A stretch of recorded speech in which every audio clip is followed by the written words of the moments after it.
Assalamualaikum warahmatullahi wabarakatuh. Kiai Haji Muhammad Khalil bin Abdul Latif atau lebih dikenal Syekhona Khalil atau Syekh Khalil Bangkalan merupakan ulama harismatik dari Pulau Madura, Jawa Timur. Syekh Khalil lahir di Bangkalan pada tahun 1820 dan meninggal dunia di usia 104 tahun pada 1925. Syekh Khalil Al-Bangkalani berasal dari keluarga ulama. Ayahnya merupakan Kiai Haji Abdul Latif yang mempunyai pertalian darah dengan Sunan Gunung Jati. Sementara ibunya yakni Syarifah Khadijah, putri Sayyid Asror Karomah bin Kiai Abdullah bin Ali Akbar bin Sayyid Sulaiman Kanigoro Mojo Agung. Sayyid Sulaiman adalah anak dari Sayyid Zen Sunan Gunung Jati.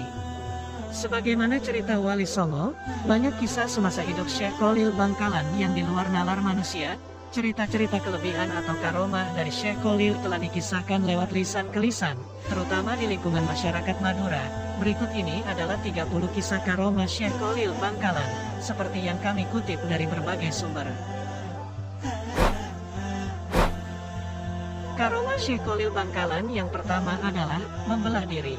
Syekh Khalil Bangkalan dikenal dengan kemampuannya bisa berada di beberapa tempat dalam waktu bersamaan.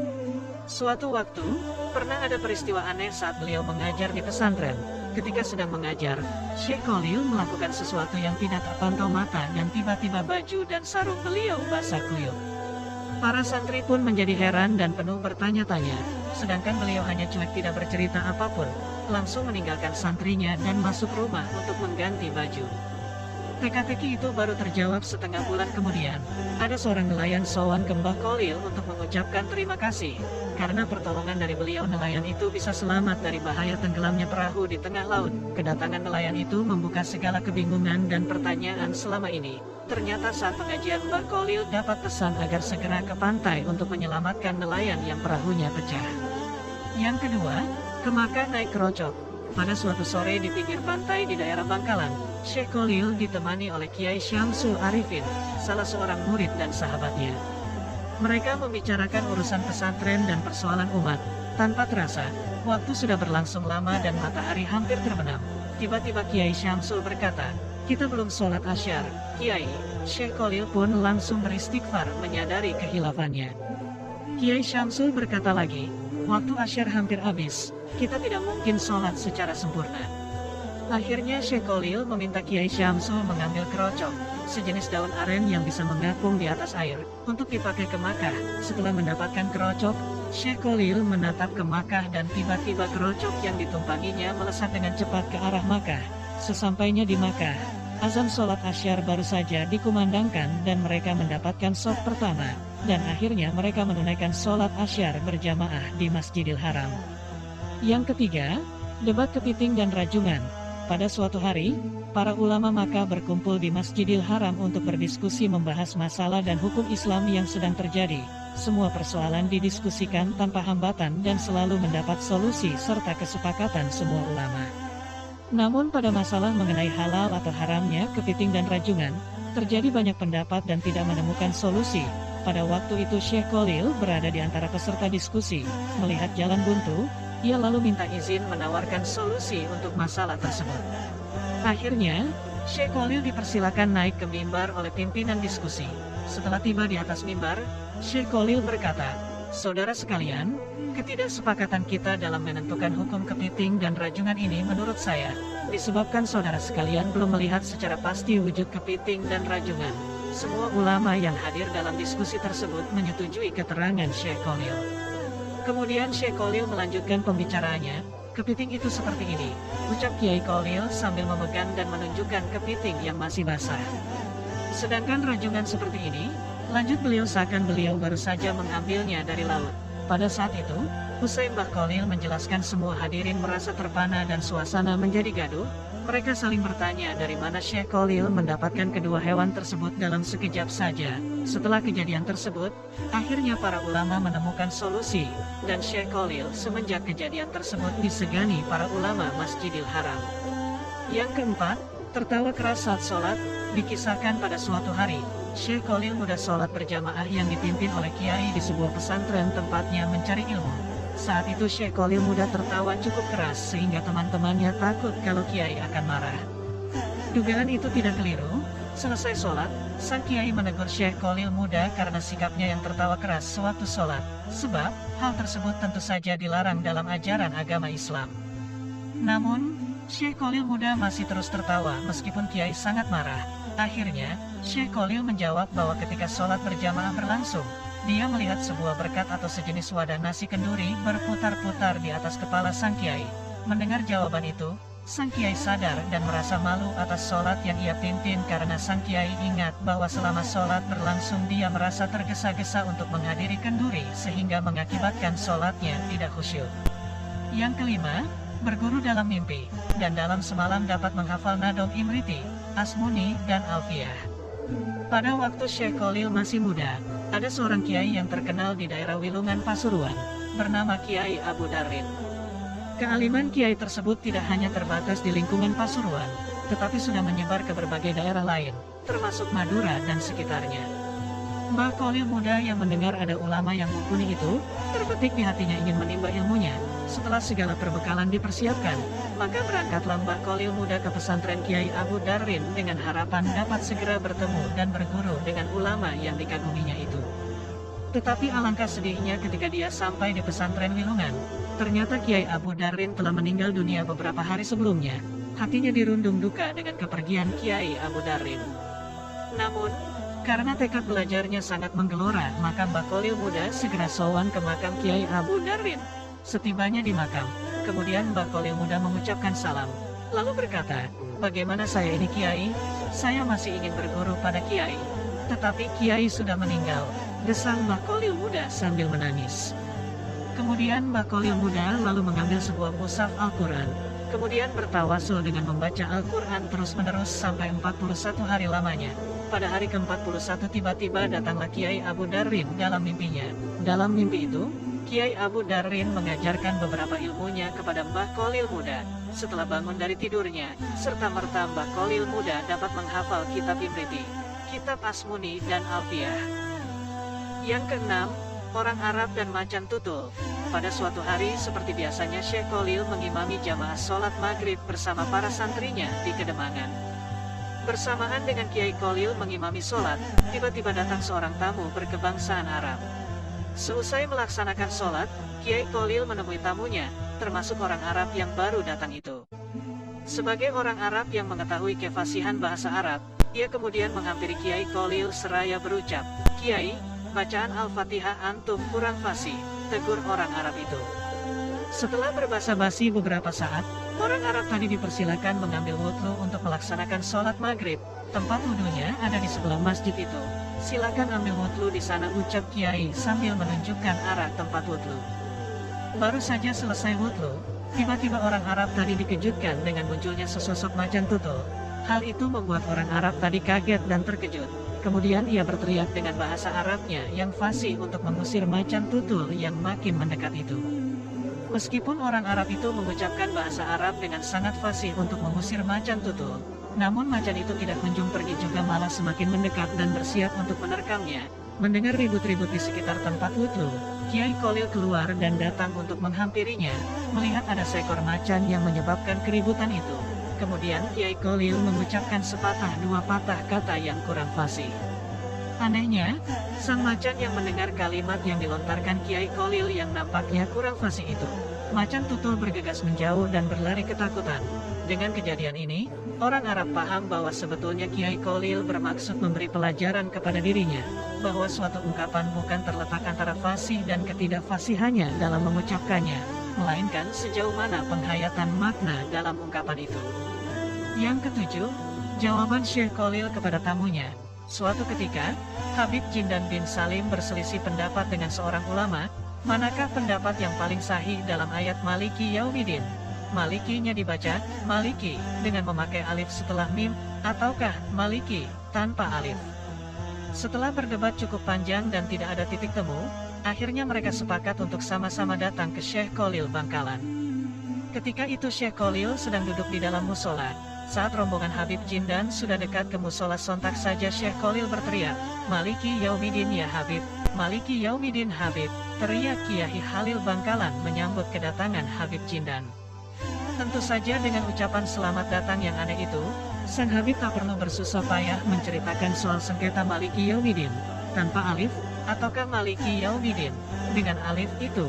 Demikian cerita Habib Lutfi bin Yahya, ketika menjelaskan perbedaan pendapat ulama dalam bacaan ayat itu pada tafsir Tobari. Yang kedelapan, tongkat Syekh Khalil dan sumber mata air. Suatu hari, Syekh Khalil beserta beberapa santrinya berjalan ke arah selatan Bangkalan. Setelah berjalan cukup jauh, tepatnya sampai di desa Langgundi, tiba-tiba Syekh Khalil menghentikan perjalanannya. Setelah melihat tanah di hadapannya, dengan serta-merta Syekh Khalil menancapkan tongkatnya ke tanah. Kemudian dari arah lubang bekas tancapan tongkat Syekh Khalil memancarlah sumber air yang sangat jernih. Semakin lama semakin besar, bahkan karena terus membesar, sumber air tersebut akhirnya menjadi kolam yang bisa dipakai untuk minum dan mandi masyarakat sekitar. Kolam yang bersejarah itu sampai sekarang masih ada. Orang Madura menamakannya Kolam Al-Asrar Langgundi. Letaknya sekitar 1 km sebelah selatan kompleks pemakaman Syekh Khalil Bangkalan. Yang kesembilan, mengubah arah kiblat masjid. Pada suatu hari Syekh Khalil sedang memantau masjid yang dibangun oleh menantu beliau, yaitu Kiai Muntaha. Ketika melihat arah kiblat, Kiai Khalil menegur menantu yang alim itu untuk membenahi arah kiblatnya. Sebagai seorang alim, Kiai Muntaha mempunyai alasan sendiri dalam menentukan arah kiblat. Beberapa argumen ditunjukkan kepada Syekh Khalil untuk memperkuat pendapatnya. Melihat menantunya yang masih tetap mempertahankan pendapatnya, lantas Kiai Khalil tersenyum sambil berjalan ke arah pengimaman diikuti menantu. Kemudian Kiai Khalil mengambil kayu untuk melubangi dinding dan meminta Kiai Muntaha untuk melihat lubang tersebut. Betapa kagetnya, setelah melihat lubang itu ternyata terlihat Ka'bah sangat jelas. Akhirnya Kiai Muntaha sadar bahwa pendapatnya salah dan merubah arah kiblat sesuai dengan pendapat Syekh Khalil. Yang ke-10, menyembuhkan orang lumpuh seketika. Dalam buku yang berjudul Tindak Lampah Romo Yai Syekh Ahmad Jauhari Umar, menerangkan bahwa Mbah Khalil Bangkalan termasuk salah satu guru Romo Yai Syekh Ahmad Jauhari Umar yang mempunyai karomah luar biasa. Diceritakan oleh penulis dalam bukunya tersebut sebagai berikut. Suatu hari, ada seorang keturunan Cina sakit lumpuh. Padahal ia sudah dibawa ke Jakarta, namun belum juga sembuh. Lalu ia mendengar bahwa di Madura ada orang sakti yang ini bisa menyembuhkan penyakit. Kemudian pergilah ia ke Madura, yakni ke Mbah Khalil, untuk berobat. Ia dibawa dengan menggunakan tandu oleh 4 orang. Di tengah perjalanan ia bertemu dengan orang Madura yang dibopong karena sakit, kakinya kerobohan pohon. Lalu mereka sepakat pergi bersama-sama berobat ke Mbah Khalil. Orang Madura berjalan di depan sebagai penunjuk jalan. Kira-kira jarak kurang dari 20 meter dari rumah Mbah Khalil, muncullah Mbah Khalil dalam rumahnya dengan membawa pedang seraya berkata, "Mana orang itu? Mana orang itu? Biar saya bacol sekalian."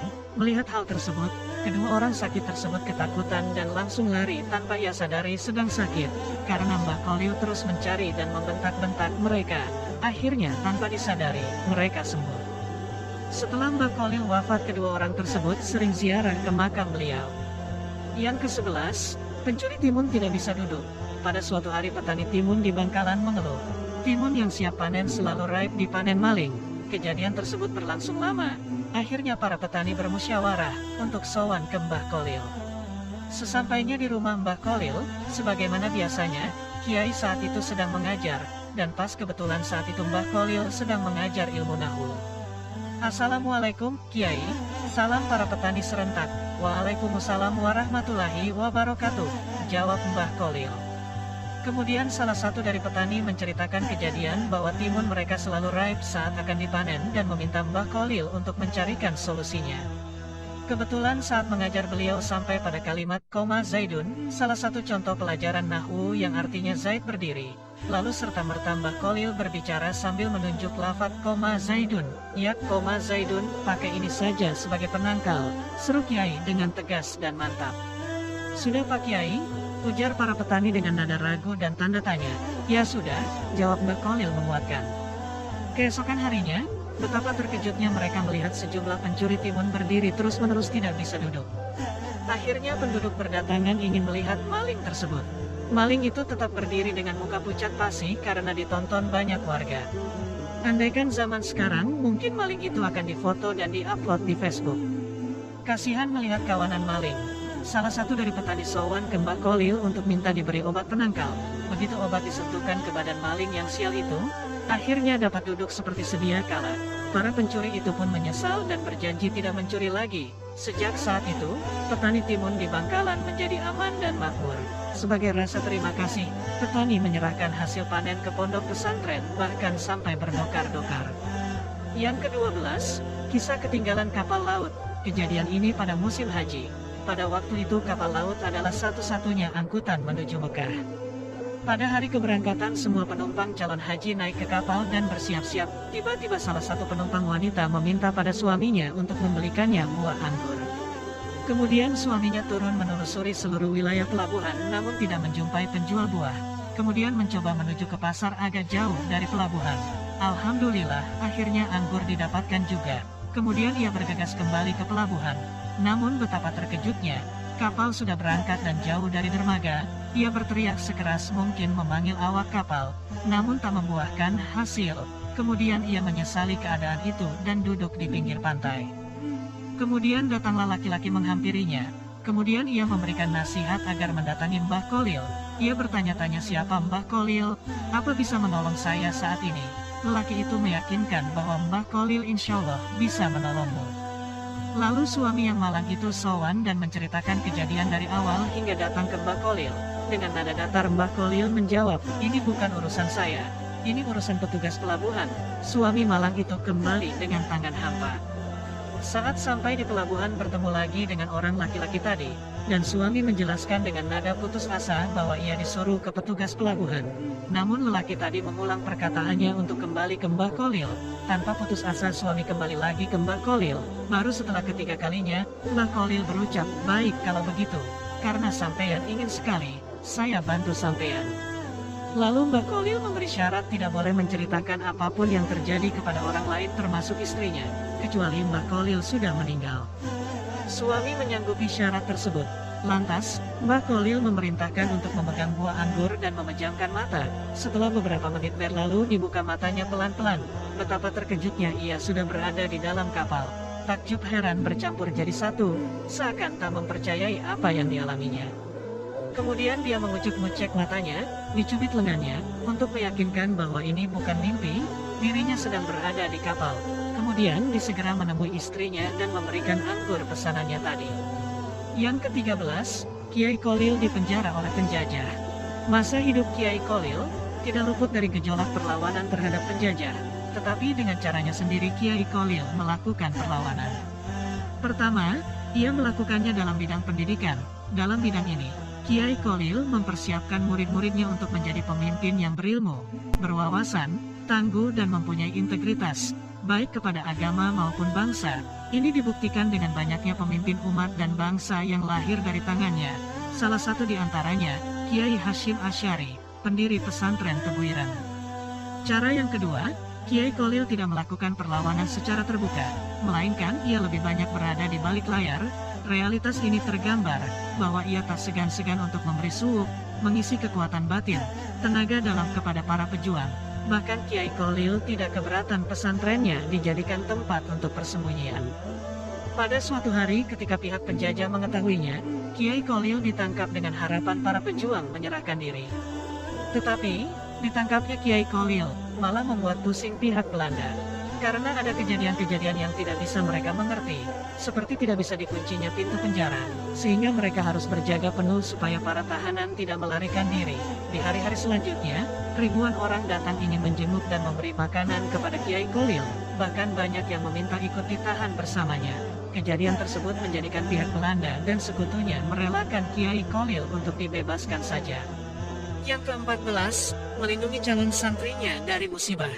Pada kisah yang lain, Kiai Kholil berusaha melindungi calon santrinya dari musibah, padahal dia berada di Bangkalan, sementara si calon santri di tengah alas roban, Batang, Pekalongan. Menurut cerita si calon santri yang bernama Muhammad Amin, ia berangkat dari Kempek, Cirebon, bersama 5 orang temannya, menuju Madura, untuk berguru kepada Kiai Kholil. Mereka tidak membawa bekal apa-apa kecuali beberapa lembar sarung, baju, dan celana untuk tidur, golok serta titikan, alat pemantik api yang terbuat dari batu. Setelah berjalan kaki berhari-hari, menerobos hutan dan menyeberangi sungai, mereka sampai di tepi hutan alas roban di luar kota Batang, Pekalongan. Hutan itu terkenal angker, sehingga tidak ada yang berani melewatinya. Banyak perampok yang berkeliaran di tepi hutan itu. Menjelang malam, tatkala 6 orang calon santri itu sedang mencari tempat untuk tidur, tiba-tiba muncul sosok seorang laki-laki. Namun karena tampangnya biasa-biasa saja, mereka tidak menaruh curiga. Bahkan orang itu kemudian bertanya apa mereka punya titikan, karena ia akan menyulut rokok. Namun setelah benda itu dipegangnya, ia mengatakan bahwa batu itu terlalu halus sehingga sulit dipakai untuk membuat api. Masih perlu dibikin kasar sedikit, kata orang itu sambil memasukkan batu tersebut ke mulutnya lalu menggigitnya sehingga pecah menjadi 2. Terkejut 6 orang calon santri menyaksikan kekuatan mulut laki-laki itu. Mereka gemetar ketakutan. Serahkan barang-barang kalian, hardik orang itu. Amin, salah seorang calon santri, yang paling berani di antara mereka, menjawab, kalau barang-barang kami diambil, kami tidak bisa melanjutkan perjalanan ke Bangkalan. Mendengar kata Bangkalan, orang itu tampak was-was. Kemudian ia bertanya mengapa kalian ke sana? Kami mau berguru kepada Mbah Kholil, jawab Amin. Kemudian tersentak laki-laki itu, seperti pemburu tergigit ular berbisa, wajahnya pucat pasi, bibirnya menggigil. Jadi kalian mau nyantri sama Kiai Kholil? Betul, sahut 6 calon santri itu bersamaan. Mereka gembira karena merasa tidak akan dirampok, tapi dugaan itu meleset. Kalau begitu, serahkan semua barangmu kepadaku, kata lelaki itu. Kalian tidur saja di sini, dan aku akan menjaga kalian semalaman. Makin ketakutan saja para remaja itu, mereka kemudian memang membaringkan badan tapi mata tidak bisa diajak tidur semalaman. Maut seakan sudah dekat saja. Keesokan harinya, selepas mereka salat subuh, lelaki itu mengajak mereka pergi. Ayo kita berangkat, ujarnya. Kemana? Tanya para calon santri. Akan kuantar kalian keluar dari hutan ini agar tidak diganggu oleh perampok lain, jawabnya tampak ramah. Dalam hati mereka bertanya-tanya, apa maunya orang ini? Namun sebelum pertanyaan itu terjawab, orang itu berkata, sebenarnya kalian akan aku rampok, dan menjual kalian kepada owner naming untuk dijadikan kuli kontrak di luar Jawa. Tapi ilmu saya akan berbalik mencelakakan diri saya kalau berani mengganggu para calon santri Kiai Kholil, sebab guru saya pernah dikalahkan Kiai Kholil dengan ilmu putihnya. Maka 6 remaja dari Kempek itu kian mantap untuk nyantri ke Bangkalan. Terlebih lagi baru di perjalanan saja untuk menuju pesantren Kiai Kholil mereka telah memperoleh karamah dari pemimpin pesantren tersebut. Yang ke-15, mengubah batu menjadi emas dan uang yang tak pernah habis. Diceritakan, setiap memasuki bulan haji Mbah Kholil memberangkatkan orang-orang yang tidak mampu, bahkan orang yang kaya pun diberangkatkan ke Makkah untuk menunaikan ibadah haji oleh Mbah Kholil. Ada 10-20 orang tiap tahunnya. Orang-orang pun heran kepada Mbah Kholil. Dari mana Mbah Kholil mendapatkan uang buat bayar ongkos mereka? Mengingat pada waktu itu mencari uang sangatlah sulit karena negara Indonesia sebagian masih dikuasai oleh penjajah Belanda. Akhirnya ada yang iri dan benci kepada Mbah Kholil dan memfitnah beliau.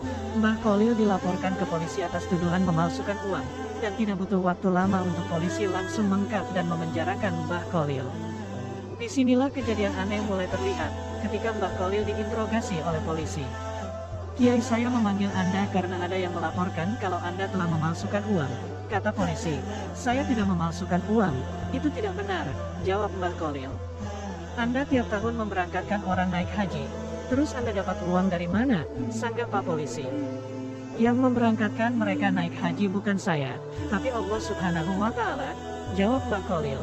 Sambil berkata demikian, Mbah Kholil menunjuk sebuah batu dengan tangannya, dan subhanallah, dengan izin Allah batu itu seketika berubah menjadi emas murni 24 karat. Pak Polisi terbelalak matanya melihat kejadian aneh itu. Mbah Kholil juga menunjuk batu yang lain, dan seketika batu itu pun juga berubah menjadi emas. Melihat emas berserakan, Pak Polisi saling berebut mengambil batu yang tadi berubah menjadi emas. Pak Polisi akhirnya sadar kalau Mbah Kholil difitnah, dan hari itu juga Mbah Kholil dibebaskan dengan hormat. Yang ke-16, Karomah Syekh Kholil dan Habib Pedagang. Konon, ada seorang duriyah Rasulullah datang kepada Syekh Kholil Bangkalan. Sang Habib meminta doa agar diberikan sebuah amalan doa agar laris dagangannya. Maklum saja karena sang Habib selalu bangkrut dalam dagangannya. Mendengar hal itu lantas Syekh Kholil Bangkalan merasa tak tega melihat cucu Rasulullah hidupnya susah karena urusan ekonomi. Karena tak ingin mengecewakan duriyah Rasulullah, maka Syekh Kholil memberikan tulisan doa agar diamalkan, agar dagangannya laris manis, kemudian menjadi orang kaya. Setelah mendapat amalan doa yang ditulis langsung oleh Syekh Khalil Bangkalan, kemudian sang Habib langsung pulang menuju ke Pasuruan. Setelah sampai di Pasuruan, kemudian sang Habib sowan ke kediaman Habib Abdullah Al-Haddad Bangil. Sesampainya di rumah Habib Al-Haddad Bangil, langsung ditanya, "Dari mana Bib?" Sang Habib tadi lantas menjawab, "Ini saya mendapat doa yang ditulis langsung oleh Syekh Khalil Bangkalan," sambil memperlihatkan doa tersebut. Melihat tulisan doa tersebut, Habib Abdullah Al-Haddad Bangil langsung mengambil dan merobek-robek doa tersebut. Padahal sang Habib pedagang tadi belum hafal doa yang diberikan Syekh Khalil tadi. Ketika merobek doa tersebut, Habib Abdullah Al-Haddad berkata, "Ini doa apaan?" Seolah-olah menyalahkan Syekh Khalil karena memberikan doa tersebut kepada Habib pedagang tadi. Setelah kejadian tersebut, Habib pedagang tadi kembali sowan ke Madura menemui Syekh Khalil Bangkalan. Sesampainya di sana belum sempat Habib pedagang tadi menceritakan kejadian yang dialaminya. Syekh Khalil sudah memberikan doa yang sudah ditulisnya sambil berkata, "Ini Bib, sudah saya tuliskan kembali doa yang dirobek-robek oleh Habib Abdullah Al-Haddad."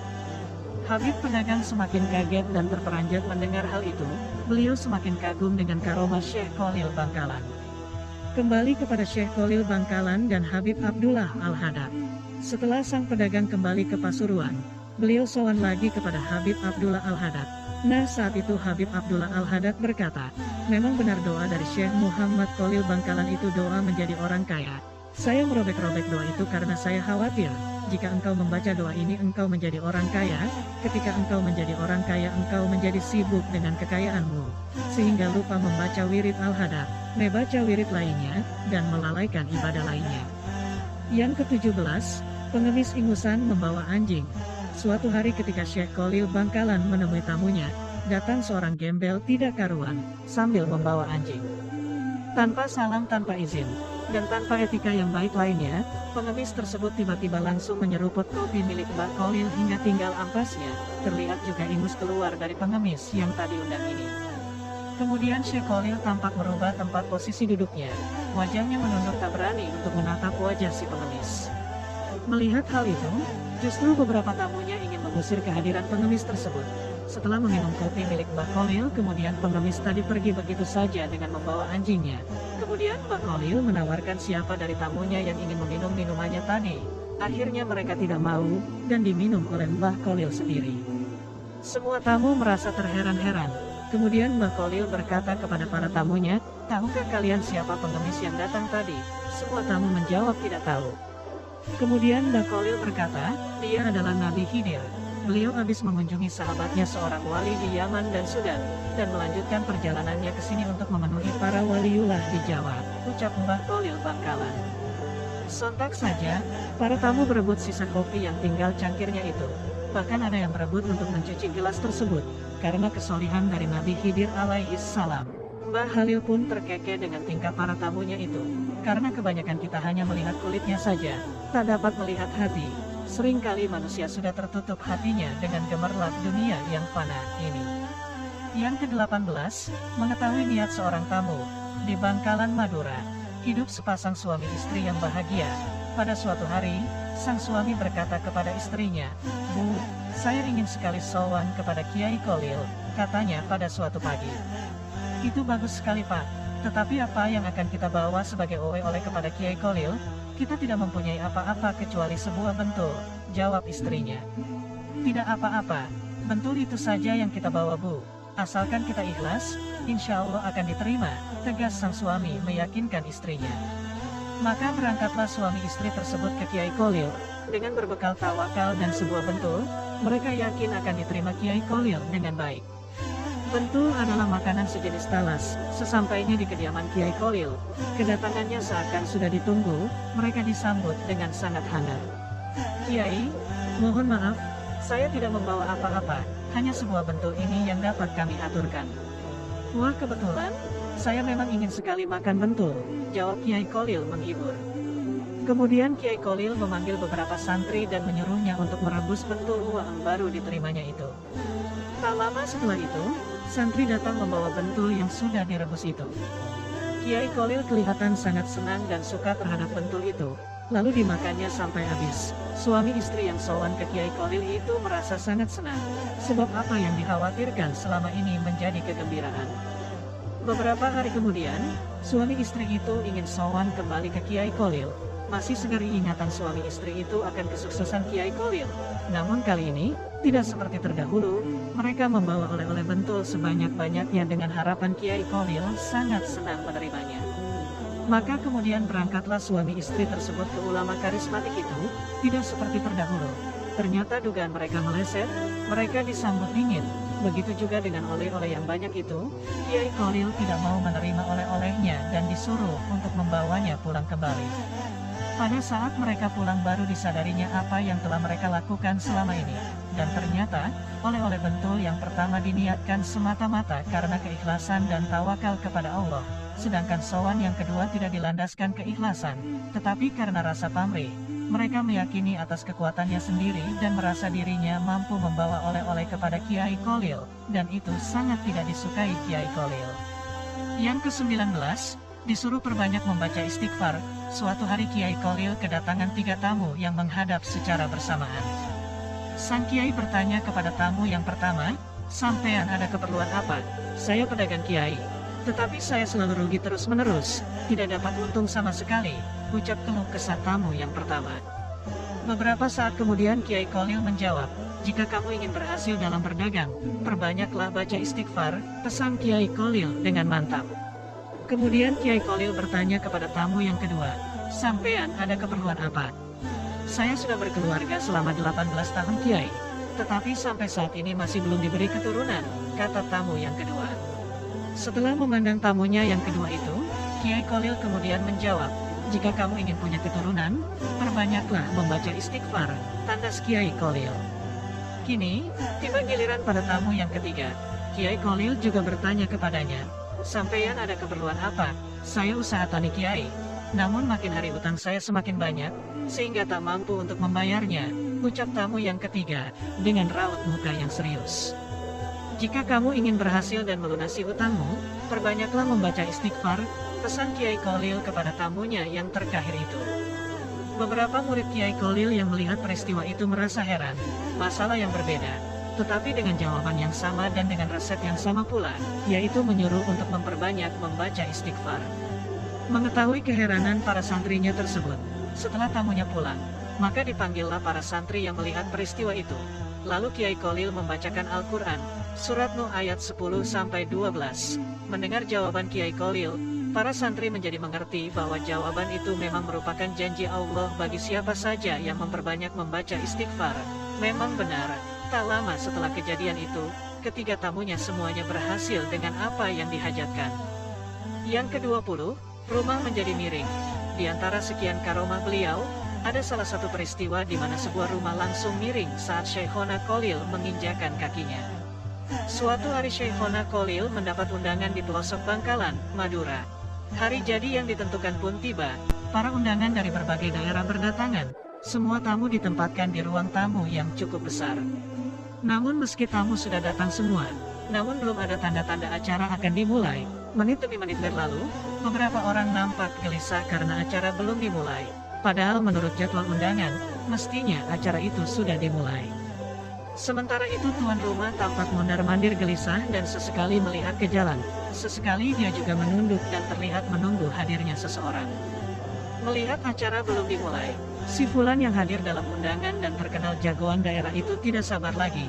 Si Fulan tiba-tiba berdiri sambil berkacak pinggang lalu berkata, "Siapa sih yang ditunggu-tunggu kok belum dimulai?" kata Fulan dengan nada tinggi. "Kami menunggu Kiai Kolil," jawab tuan rumah, sambil berupaya menenangkan suasana yang sudah memanas. "Siapa sih dia? Hanya karena dia acara ini jadi diundur-undur," ejek si Fulan. Belum selesai bicara, datang sebuah dokar yang tak lain adalah Kiai Kolil yang ditunggu-tunggu. "Assalamualaikum," ucap Kiai Kolil, sambil menginjakan kakinya ke lantai tangga paling bawah dari rumah besar itu.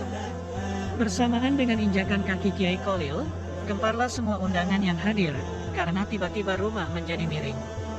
Melihat kondisi itu, para undangan tercengang dan tidak berani menatap wajah Kiai Kolil, dan si Fulan yang terkenal jagoan itu ketakutan, nyalinya menjadi kecil. Setelah beberapa saat kejadian itu berlangsung, Kiai Kolil mengangkat kakinya dan seketika itu juga rumah yang sudah miring kembali seperti sedia kala. Semua undangan yang hadir pun langsung menghampiri dan menyalami Kiai Kholil. Akhirnya Fulan yang sok jagoan itu menjadi sadar atas kesalahannya, dirinya terlalu sombong sampai meremehkan seorang ulama seperti Kiai Kholil. Si Fulan pun menghampiri Kiai Kholil dan meminta maaf, kemudian Kiai Kholil memaafkan bahkan mendoakannya. Doa Kiai Kholil terkabul. Si Fulan yang dulu seorang bromo corah yang ditakuti di daerah itu, menjadi seorang yang alim. Perilaku Fulan kini menjadi panutan masyarakat daerahnya. Yang ke-21, bacaan Bismillah Syekh Kholil lebih berat dari seekor sapi. Cerita ini juga pernah diceritakan oleh Gus Baha dalam salah satu channel YouTube. Pada suatu hari, Kiai Kholil mendapat undangan dari salah seorang warga untuk mengimami tahlil di rumahnya. Akhirnya pada hari yang ditentukan, orang tersebut menyembelih sapi yang besar karena ia tergolong orang yang mampu di daerah sekitarnya. Pada malam harinya datanglah para tamu undangan, dan setelah itu Kiai Kholil pun juga datang ke sana. Tiba giliran membaca tahlil, ternyata Kiai Kholil hanya membaca Bismillahirrohmanirrohim saja, dan kemudian berpamitan pulang karena alasan banyak undangan di mana-mana. Si pemilik rumah pun merasa jengkel karena saat mengimami tahlil tidak seperti biasanya yang cukup lama, melainkan hanya membaca bismillah dan kemudian berpamitan pulang. Apalagi pemilik rumah sudah menyembelihkan sapi dengan harapan bahwa Kiai Kholil dapat mengimami tahlil dengan khusyuk dan lama. Saat Kiai Kholil akan berpamitan kepada tuan rumah, ia kemudian menggerutu dengan sikap Kiai Kholil. Ia merasa tidak dihargai karena sudah disembelihkan sapi. Kemudian Kiai Kholil kembali dan berkata kepada tuan rumah itu, "Sudah begini saja, kita buktikan bahwa bismillahku sebanding dengan sapimu," kata Kiai Kholil Bangkalan. Kemudian Kiai Kholil menyuruh orang-orang untuk menebang pohon kelapa yang ada di samping rumah orang itu untuk digunakan sebagai timbangan. Dan setelah jadi, kemudian Kiai Kholil menyuruh tuan rumah untuk mendatangkan sapi yang ukurannya besar dan ditaruh di timbangan yang sebelah kiri. Kemudian yang satunya dikosongkan. Peristiwa tersebut disaksikan banyak orang yang hadir. Kemudian Kiai Kholil membacakan bismillah pada sebelah sisi timbangan yang kosong. Namun baru sampai bacaan bis saja timbangan itu sudah berbalik, yang sapi kalah. Ini baru bacaan bis saja sudah jomplang begini. Sapinya kalah apalagi kalau Bismillahirrohmanirrohim. Kemudian tuan rumah segera meminta maaf kepada Kiai Kholil atas perlakuannya itu. Dan semua orang yang menyaksikan peristiwa itu menjadi kagum terhadap karomah Kiai Kholil Bangkalan. Yang ke-22, mengobati anak pecandu gula. Dikisahkan terdapat seorang warga yang mempunyai anak dengan kelainan hobi mengonsumsi gula berlebih. Bahkan setiap hari anak tersebut bisa menghabiskan sekian kilo gula pasir. Akhirnya ayah anak itu sowan ke Syekh Kholil Bangkalan. Di hadapan Syekh Kholil, ia mengeluh soal kebiasaan anaknya menyantap gula. Ia berharap agar Syekh Kholil berkenan menyembuhkan penyakit yang mendera anaknya. Namun Syekh Kholil malah menjawab permohonan si ayah dengan menyuruhnya datang kembali 1 minggu kemudian. Tamu tersebut pamit. Namun sejak saat itu kebiasaan si anak semakin menjadi-jadi dan semakin banyak gula yang dihabiskan setiap hari. Sang ayah tetap memenuhi perintah Syekh Kholil untuk datang kembali ke rumahnya seminggu kemudian.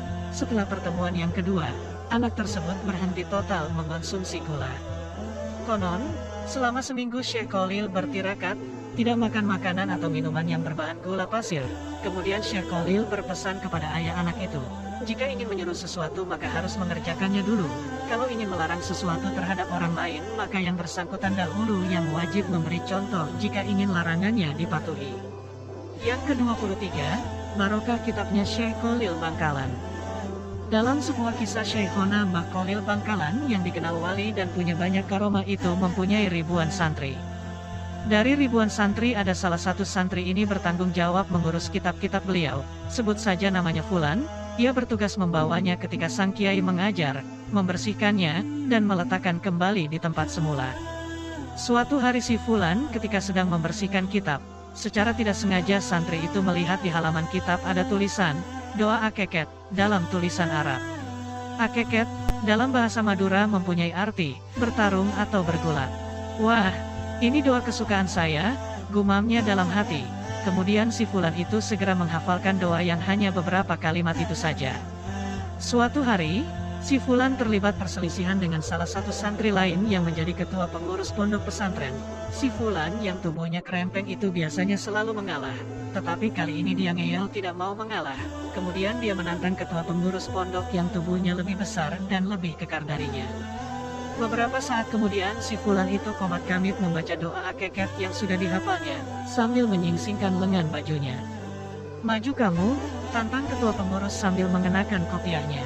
"Oh, jelas," kata si Fulan dengan posisi siap tempur. Akhirnya pertarungan berlangsung antara si Fulan dan ketua pengurus. Sejak awal si Fulan terus mendesak mundur ketua pengurus.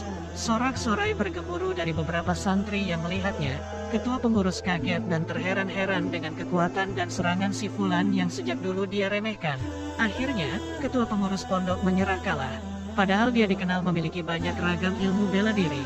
Kejadian itu membuat si Fulan menjadi terkenal di lingkungan pesantren.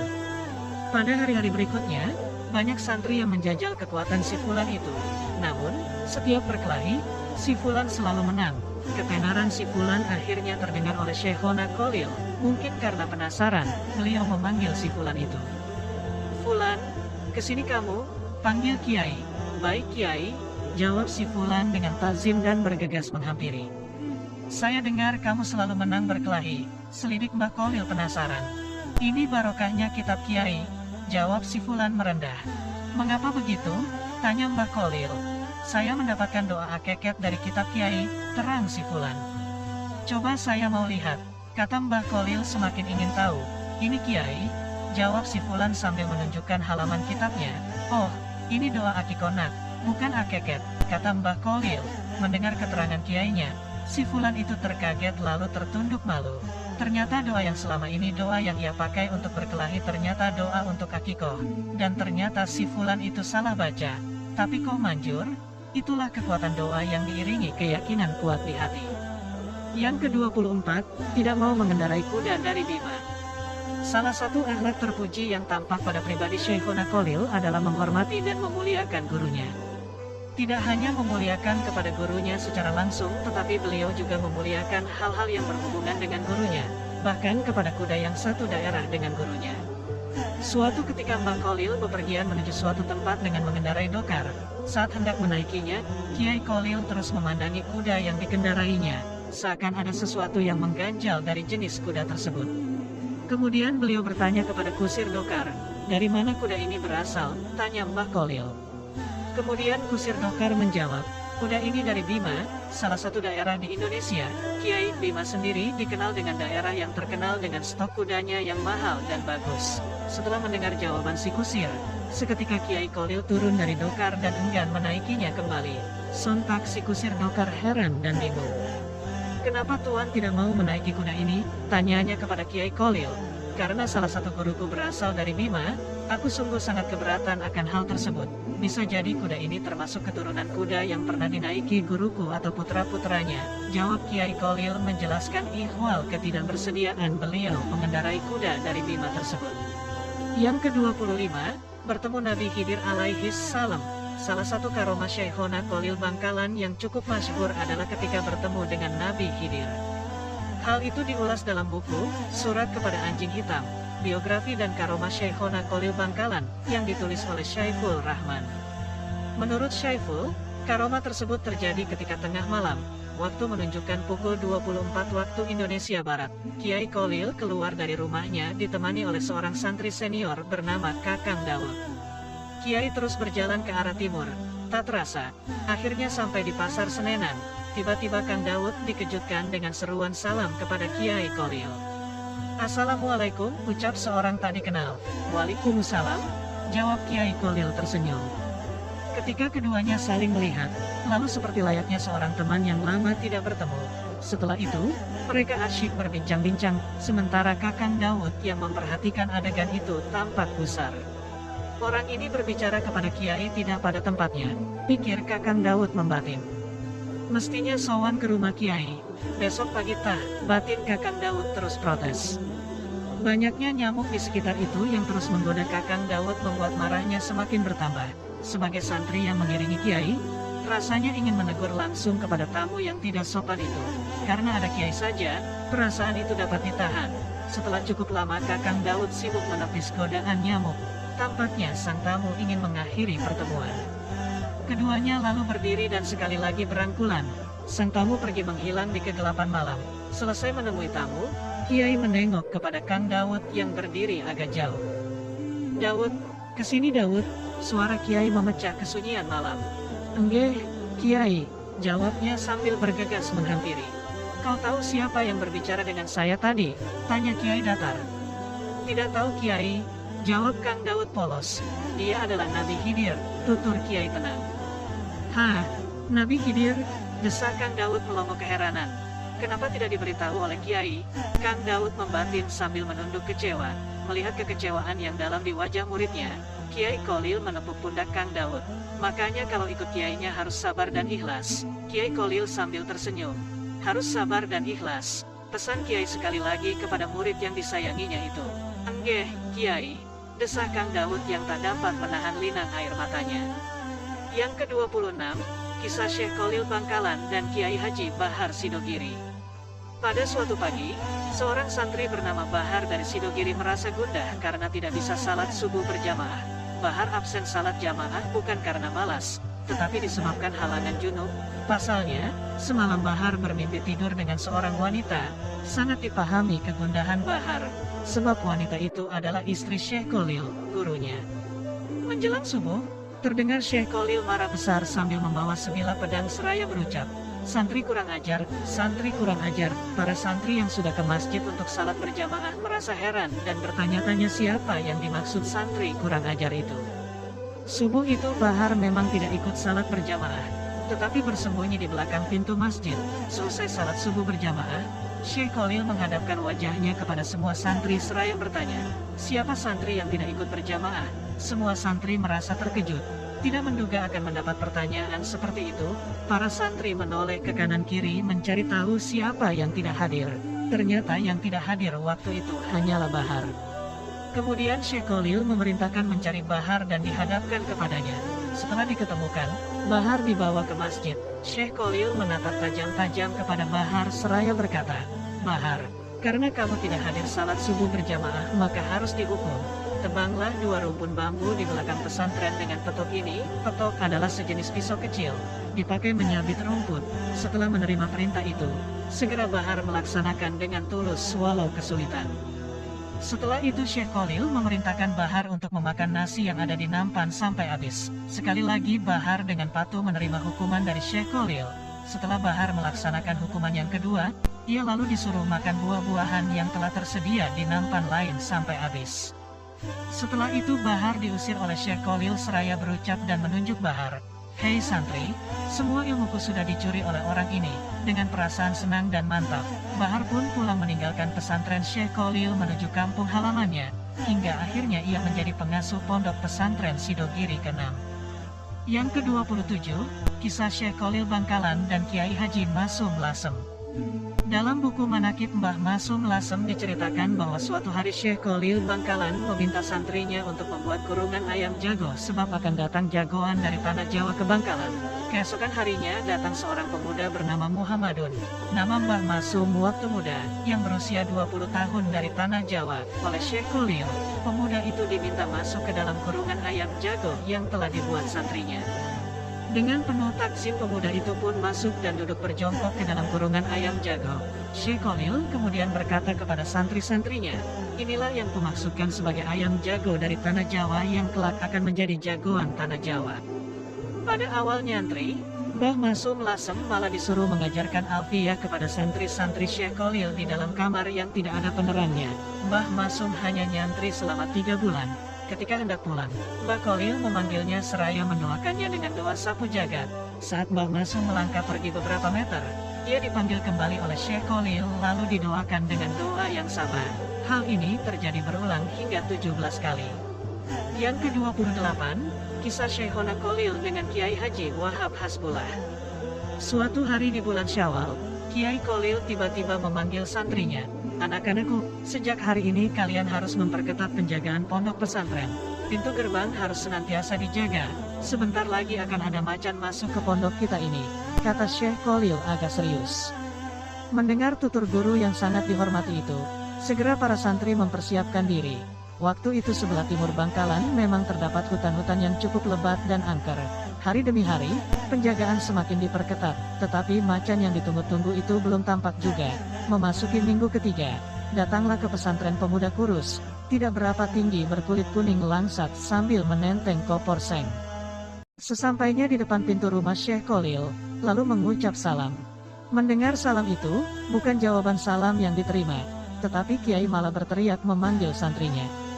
"Hei santri semua, ada macan, ayo kita kepung. Jangan sampai masuk ke pondok," seru Syekh Khalil bak seorang komandan di medan perang. Mendengar teriakan Syekh Khalil, kontan saja semua santri berhamburan datang sambil membawa apa yang ada, pedang, celurit, tongkat, pacul untuk mengepung pemuda yang baru datang tadi yang mulai nampak kelihatan pucat. Tidak ada pilihan lagi kecuali lari 1000 langkah.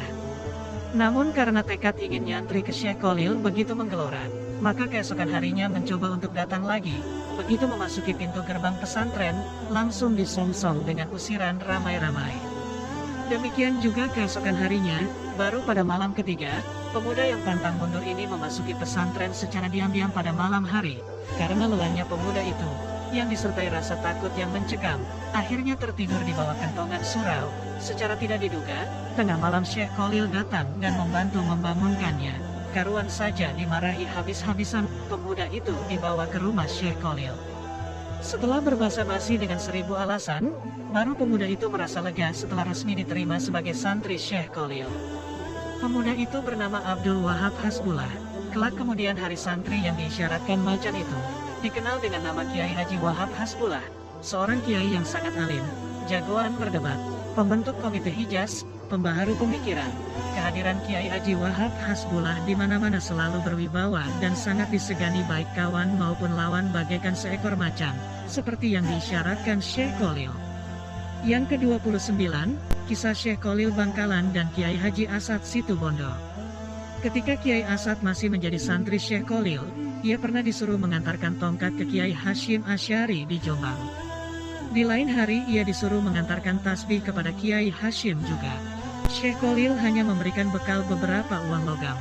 Ketika Kiai Asad naik bas atau kereta, bola-balik kondektur tidak menagih tiket kepadanya. Demikian pula ketika akan menyeberangi Selat Madura, seseorang tiba-tiba mengajaknya naik ke kapal bersamanya secara cuma-cuma. Setelah turun dari kapal, beliau kembali ditawari naik kendaraan ke Jombang. Beliau menerima tawaran ini dengan rasa syukur. Kiai Asad yakin hal ini karena doa dan barakah dari sang guru melalui uang logam yang diberikan Syekh Khalil. Yang ke-30, kisah Syekh Khalil Bangkalan dan Kiai Haji Hashim Asy'ari. Ketika awal nyantri, Hashim Asy'ari muda disuruh naik ke atas pohon bambu, sementara Syekh Khalil terus mengawasi dari bawah sembari memberi isyarat agar terus naik dan tidak boleh turun sampai ke pucuk pohon bambu tersebut. Kiai Hashim dengan takzim terus naik sesuai perintah gurunya. Begitu sampai di pucuk, Syekh Khalil mengisyaratkan agar Kiai Hashim langsung loncat ke bawah. Tanpa pikir panjang Kiai Hashim langsung meloncat dan selamat. Ternyata hal tersebut hanya ujian kepatuhan seorang santri kepada kiainya. Sebagai murid, Kiai Hashim tidak pernah mengeluh ketika disuruh apapun oleh gurunya, termasuk ketika disuruh menggembalakan kambing dan sapi, mencari rumput dan membersihkan kandang. Ia menerima titah gurunya itu sebagai khidmat, dedikasi kepada sang guru. Selain itu, saat Syekh Khalil kehilangan cincin pemberian istrinya yang jatuh di kamar mandi, Kiai Hashim memohon izin untuk mencarinya. Setelah diizinkan, sejurus kemudian beliau masuk ke sapi tank dan mengeluarkan isinya. Setelah dikuras seluruhnya, dan badan Kiai Hashim penuh dengan kotoran, akhirnya cincin milik gurunya berhasil ditemukan. Betapa senang sang guru melihat muridnya telah berhasil mencarikan cincinnya hingga terucap doa. "Aku ridho padamu wahai Hashim, kudoakan dengan pengabdianmu dan ketulusanmu.